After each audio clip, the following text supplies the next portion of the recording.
So I'm really happy to be here. And I want to say that you are some of the most important people in Ireland, because the entire future of the Irish economy depends upon the business community.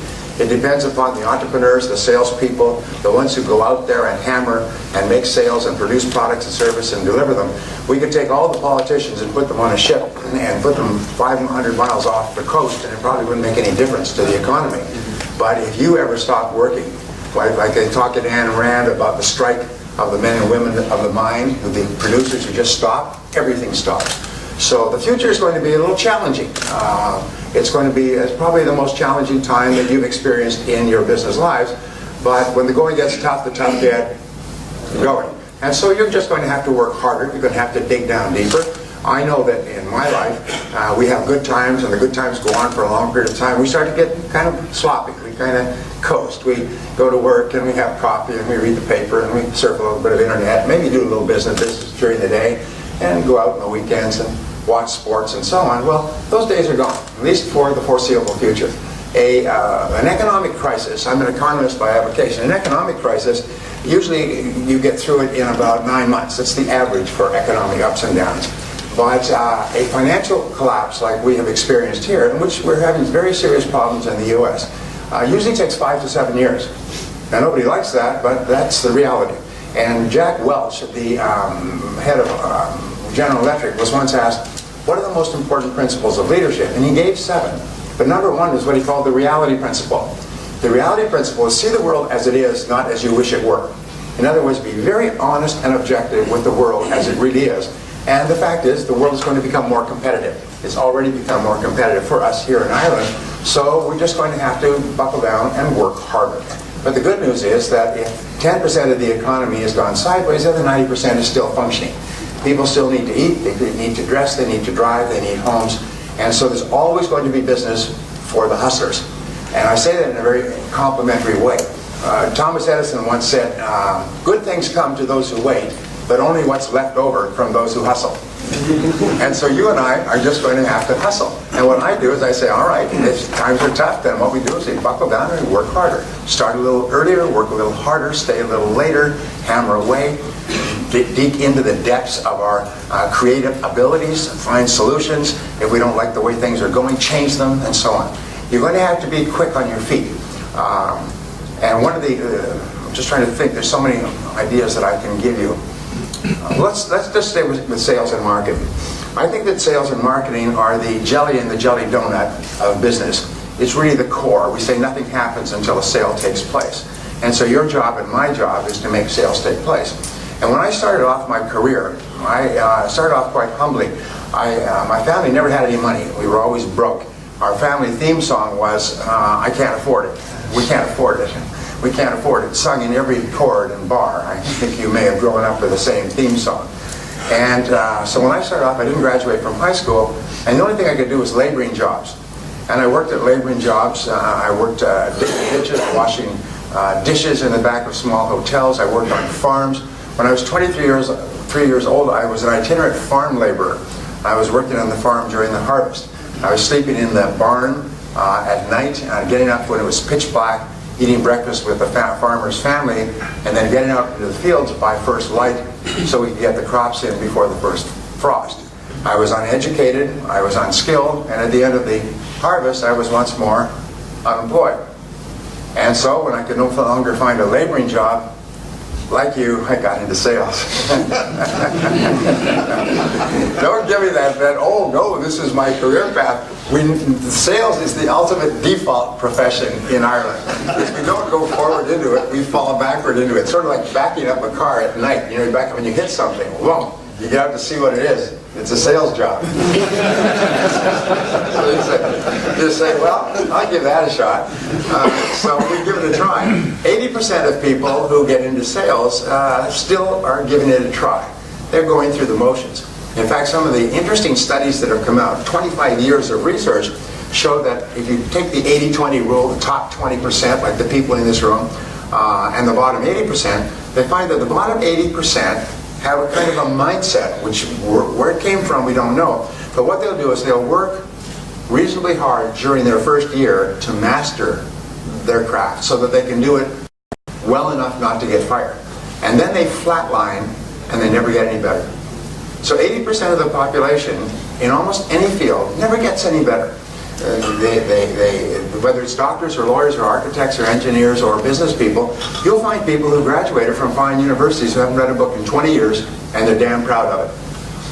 They don't read, they don't learn, they don't grow, they don't go to courses. Somehow they got this idea that you get your education and then it's over. But today, in the modern age, you get your education, and then you get your education, and you get your education. And if you ever stop learning and growing, you'll be very quickly passed by somebody who continues to learn and grow. So the top 20% of people, they find, are very different in that they're constantly upgrading their skill set. They're constantly getting better. Whereas the bottom 80% are just flatline. Well, anyway, I got into sales. I got the 3-part sales training program, which was here's your cards, here's your brochures, and there's the door. Just go out there and talk to people. I find that 70% or more of all companies do no sales training at all. And I had a person come up to me, it was really interesting. He came up to me at a seminar, and he said, I resent that. My company does a lot of training. As a matter of fact, I moved from another company where I was doing very well to this company, and we train all the time. But our sales are down in what is a reasonably good market. So I don't think there's a link between sales training and sales results. I said, let me guess. I bet you do product training. I bet you do training on your product, but you don't do sales training. He stopped. He said, oh my God. He said, you're right. That's all we do is product training. We train people on what's in the product and how it's made and so on. He said, and he sort of his eyes were opening. He said, in my last company, we did sales training all the time. We trained people on how to go out and make appointments and talk to people and ask questions and determine customer needs and so on. And here in this company, we don't do any of that. We just do product training. Oh my God. He said, thank you so much. And he wrote to me about 2 months later. He was a sales manager. He went back in and he stopped the product training. He said, you can do that on your own. And he began to initiate the sales training process that he had learned in his previous work. And his sales for the whole company just took off. And most people don't realize that. Many people in business, many people who own businesses have not been in the field. They're not sold. So they don't understand that sales training is so important. And so anyway, so I got this 3-part sales training program. And for about 6 months, I struggled. I was working on straight commission, knocking on doors, knocking on office doors, and selling products from door to door. So I'd knock on doors, and they'd say, well, it sounds like very good, let me think it over. And I'd go to the next door, let me think it over. The next door, let me think it over. Let me think about it, let me think it over. I soon had that whole city thinking about it. I expected at any minute the dam would break, the phone would fall off the hook, and all those people would have finally come to the conclusion to buy my product. It wasn't until later that I learned that the words, let me think about it or let me think it over, mean goodbye forever. You're a lousy salesman. I'll never see you again or talk to you again. I'll never take your phone calls or your emails or your cover little letters. Is we will never meet again. Goodbye, goodbye. Well, I would go, and I wasn't afraid to work, because at least it was clean work. So I'd get up in the morning, and somebody said, you know, sales is not a sales business, it's a rejection business. So the more you get rejected, the more sales you'll make. So go out there every day and get hammering. So I would go out, and I would start, first of all, at 8 o'clock, and then at 7:30. Pretty soon I'd get up at 6 in the morning, and I'd be in the parking lot at 7:30 when people came to work. And I'd say, hello, good morning, I'd walk in with them. And I would work all day. Then I used to run from door to door so I could be rejected more often. And then at night, in the evenings, I would go out and I would knock on doors in the apartments and neighborhoods, home doors. And I'd work till 9 or 10 o'clock at night. And I still wasn't making any sales. And I just couldn't understand it. And this went on. Every so often I'd make one sale, which would keep me alive, just barely keep me alive to the next sale. After about 6 months, I noticed there was one guy in our office. His name was Pete. And Pete would roll into the office at about 9:15. Customer prospect would come in. They'd have a nice little talk. Ho, ho, ho. You wouldn't know what they were saying. Customer would pull out a checkbook, write a big check, sign the order. Pete would go out, make a couple of additional calls in the morning, have lunch with another prospect, make a sale, make more sales in the afternoon. Pete was earning 10 times as much as anybody in our company, and he wasn't even working very hard. Here I was just hammering away and barely surviving. And Pete always had a pocket full of money, went to great restaurants, He'd walk into a restaurant and he'd peel off 10, 20 euro bills like a mafiosa, good fella.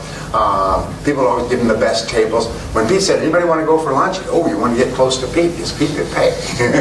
You couldn't pay. Remember those days? Anyway, so I went up to Pete and I did something that changed my life, and I hope it changes yours. I said to Pete, Pete, what are you doing differently, or what are you doing that enables you to make so many sales? What are you doing differently from me? He said, well, show me your sales presentation, I'll critique it for you. I still remember that. I said, what? Your sales presentation? I said, you show me yours and I'll show you mine. Because I didn't have a sales presentation. I was doing the blah blah sell. You know what the blah blah sell is? Blah blah blah blah blah blah. Recite stuff from your brochure, blah blah. Say what clever things they told you to say in the office, blah blah blah blah. And you hope that in the midst of this they would say, stop, I'll buy. And it wasn't happening. And that's all I knew to say. It was just to talk fast. You know, we say in Ireland you have the gift of the gab. So I would talk faster, and if the customer started to lose interest, I talk a little faster or louder. They started to look at their watch, I talk a little faster and louder. And pretty soon they say, well, let me think about it. And I'd be back out into the street. And I said, so this is what I'm doing. He said, no, that's not how you sell. He said, selling is a logical and orderly process. And it has 7 parts to it. And if you follow the parts in sequence, sales come out the other end. It's almost like a production line. And if you don't, you don't. And the sales don't happen. It's just, it has nothing to do with you as a person. So he showed me, and he took out a piece of paper. He said, let me show you a typical presentation. And he started to show me a presentation. He wrote it down, and I still remember. I can remember the time, place, spot, because it changed my life. What he showed me is that selling is logical, and if you follow the process, you make sales, and if you don't, you don't. And nature is neutral, and nature doesn't care. If you're a complete idiot and you're an immigrant and you arrive here and you don't know anybody, if you follow the process, you make lots of sales, and if you don't, you don't. I learned later that Pete, when he had gotten out of college, and he hadn't done particularly well, he got a job selling for a large company. And the company trained him.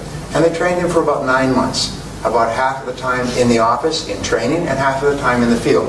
And this is what the big companies do. The grown-up companies is what they do is in the office, in the field, like a windshield wiper, alternately.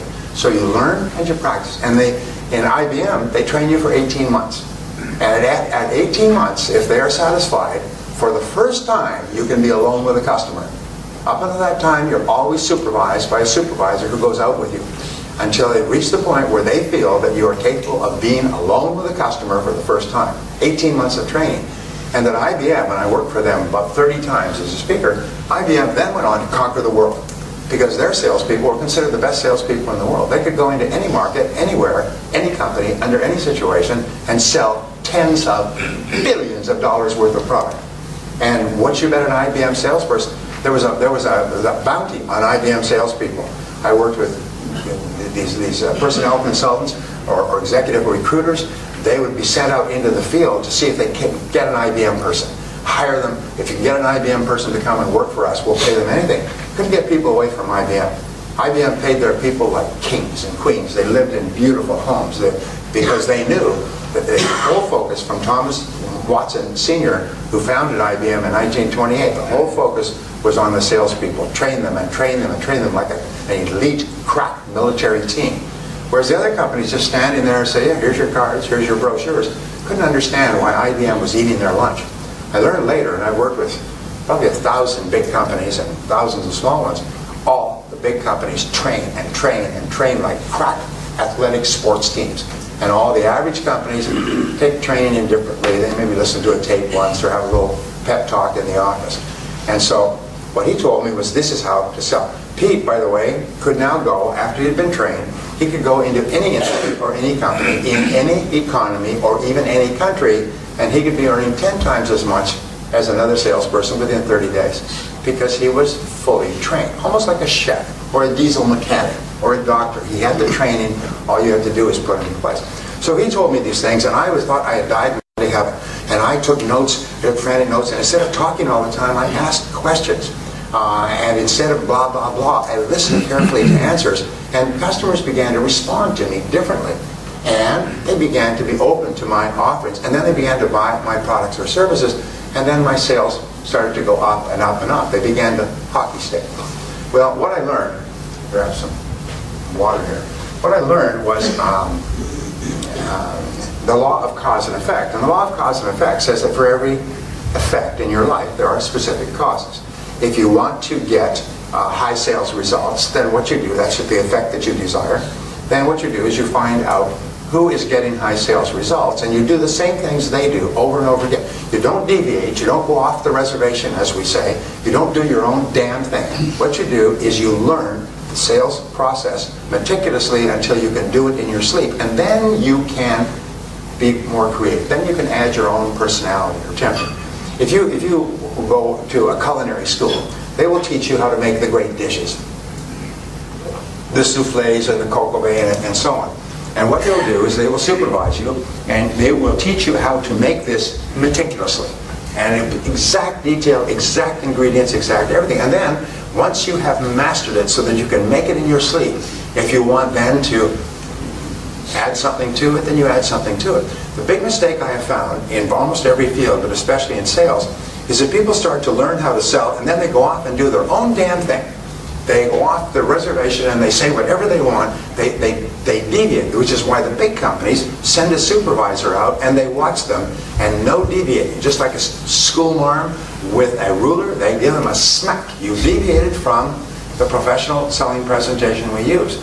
And a professional presentation will increase your sales by 500%. Literally, once you've learned the presentation. It's almost like becoming a fast gun, being able to draw and fire.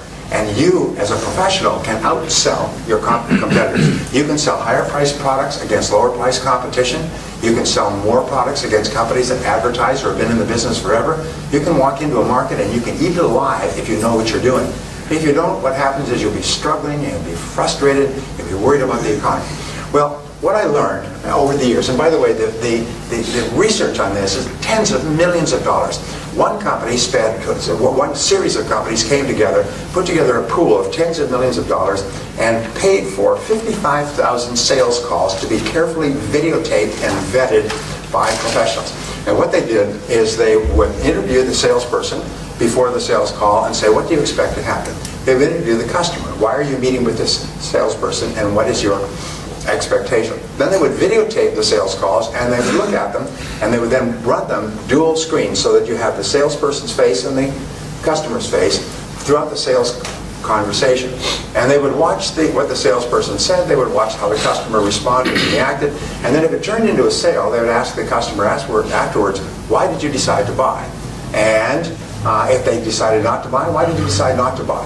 If they decided to buy after 2 or 3 calls, why did they decide to buy after 2 or 3 calls? And what happened was almost like a Polaroid photograph. If you remember the Polaroid photograph, you take the photograph and then the chemicals begin and the picture starts to emerge. A picture started to emerge of how top salespeople sell in 32 different industries. And it was literally a repeatable, duplicable pattern, like a recipe. It was always the same. And so that's what I began to learn, began to study. So in selling, what you find is you have 7 parts. And the 7 parts are like the 7 numbers in a telephone number. First is prospecting.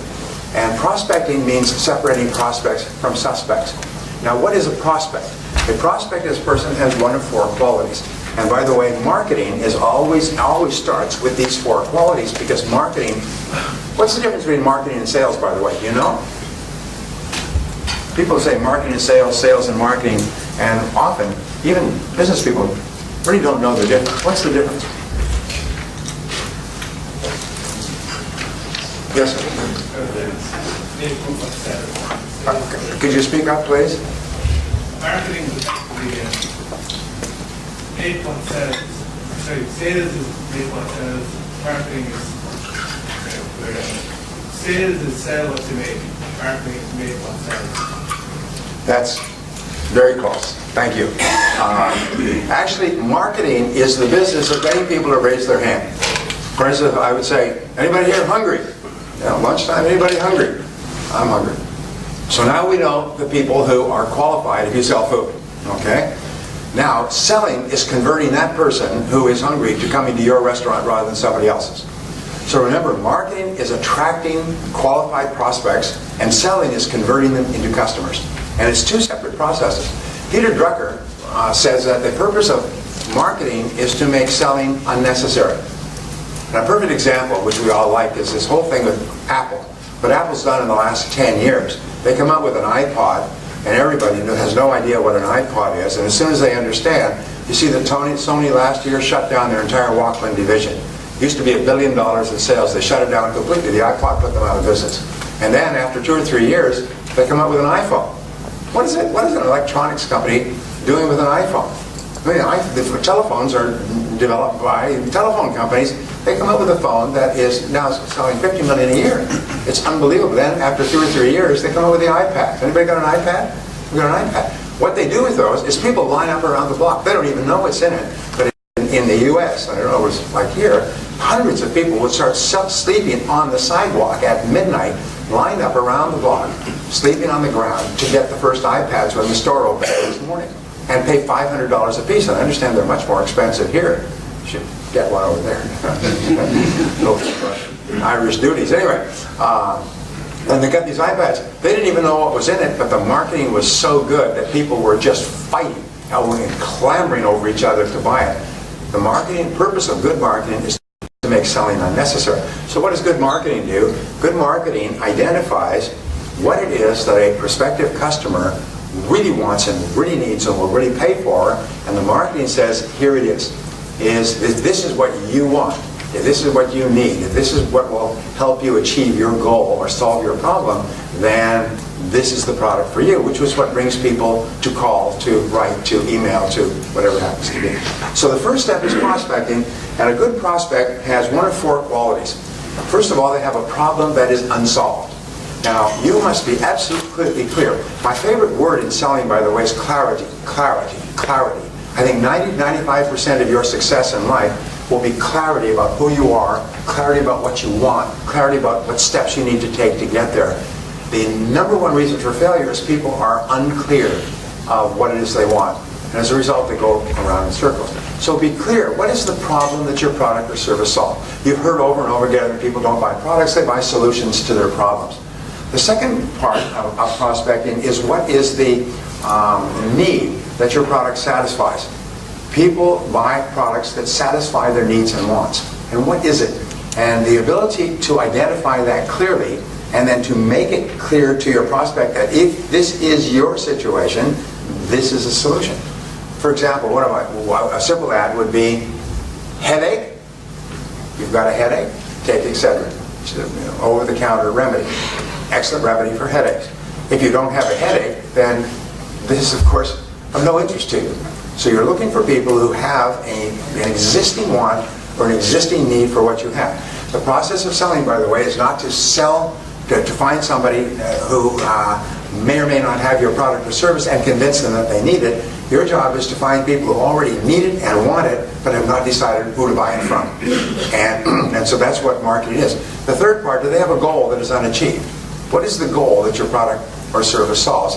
And finally, the fourth part is, do they have a pain that you can take away, that your product or service takes away? Now here's an interesting discovery, is that nobody cares about your company. I hate to be the bearer of bad tidings coming from over the great oceans, but nobody cares about your company, and nobody cares about your product or service, and nobody cares about your background and experience, and nobody cares about you. Nobody cares, nobody cares, nobody cares but you. They don't care what your product is, they only care what your product does. And this is very important to understand. Whatever business you're in, you are in only one business. You're in the business of improving the lives and work of your prospective customers. You're in the business of improvement. From time immemorial, going back 6,000 years to the ancient Sumerian markets, customers buy only one thing. They buy what the product does to improve their lives or work. They buy improvement. So whenever you talk about your product or service, you talk about it in terms of how it improves the life or work of others. Now here's a test for you, and it's a great test. Imagine that you get onto an airplane and through good luck you upgraded to business class and you're sitting next to a business person who may be a prospect for you, all right? And the person turns to you and says, what do you do? And you answer them in terms of what your product does to change the life or work of a customer. But you do not mention your product or your service or your company. If you can describe your product without mentioning your product, service, or company, then you know what you're doing.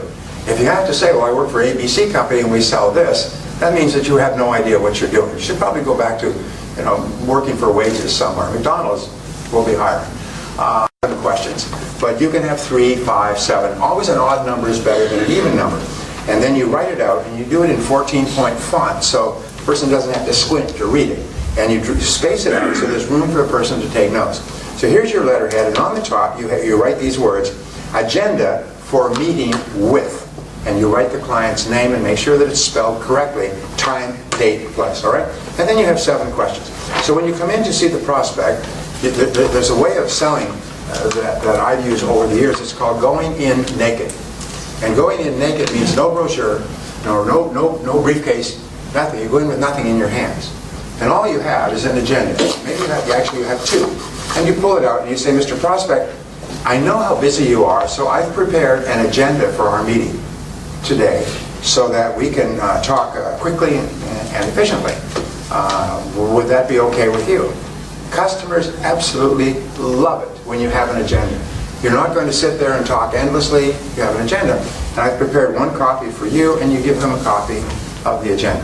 When I go on sales calls, by the way, I just carry a simple portfolio, just one leather portfolio, which is very simple, has a pad so I can take notes. That's the closest I get. Don't take a briefcase at all. Leave the briefcase in the car. You can always go back and get it if you need it. All right? And so you give them the agenda, and the agenda has 7 questions. You say, look, I'm not here to sell you anything today. All I would like to do is ask you these questions and see if we can't help you achieve some of your goals in a cost-effective way. Would that be all right? Customers say, sure. And I've spoken to customers about this. I said, has anybody ever used an agenda on you? They say, yes. And I said, how did you feel? They say, they love it. They love it. And your credibility goes straight up. Because now you've positioned yourself not as a salesperson, but as a consultant, as an advisor, as a friend, as a helper. You're not there to sell them something. You're there to help them improve their life or work. They say they love it. And so your questions go from the general to the specific. From the broadest question, like, what are you doing now in this area? And how is that working for you? And what are your plans for this in this area in the future? And what sort of budget do you have? And what sort of things are you looking at, or other companies, and so on? And what kind of timelines do you have? So you go from general to specific. And at the end of asking 5 or 7 questions, 7 is my favorite, the person can take notes.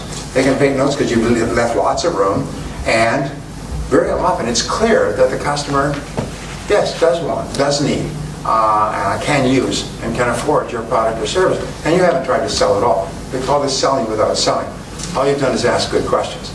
Customers also love it when you have a track to run on, when it's clear that you're going somewhere with your questioning and they've got it written down. And then they can take it away and they can talk to someone else and say, Connor was in here this morning and he was telling about this, and he's got some very, very good questions here that we need to think about. And they can show it to other people. They can actually sell internally. You know that 95% of the sale takes place when you're not there today.